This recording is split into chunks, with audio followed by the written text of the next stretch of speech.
This is the DJI Neo 2, and technically it's Blake's drone, not mine.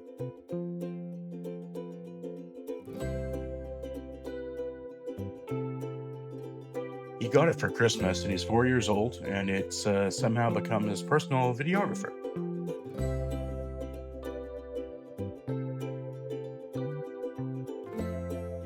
I was a little bit skeptical about this drone's capabilities at this price point, but turns out it's absolutely brilliant and extremely handy, user-friendly.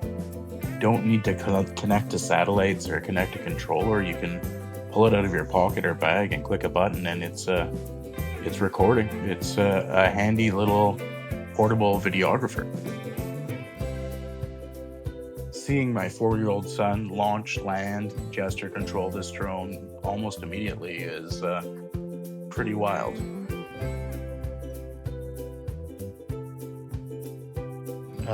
Blake also finds it handy for recording his latest dance moves, as you can see here.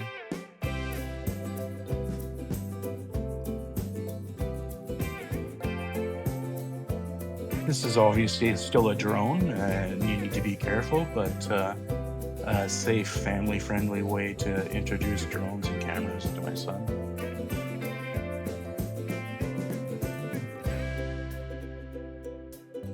For the price, to have active tracking, voice controls, be able to hand launch and land, really impressive. A lot of value for the money.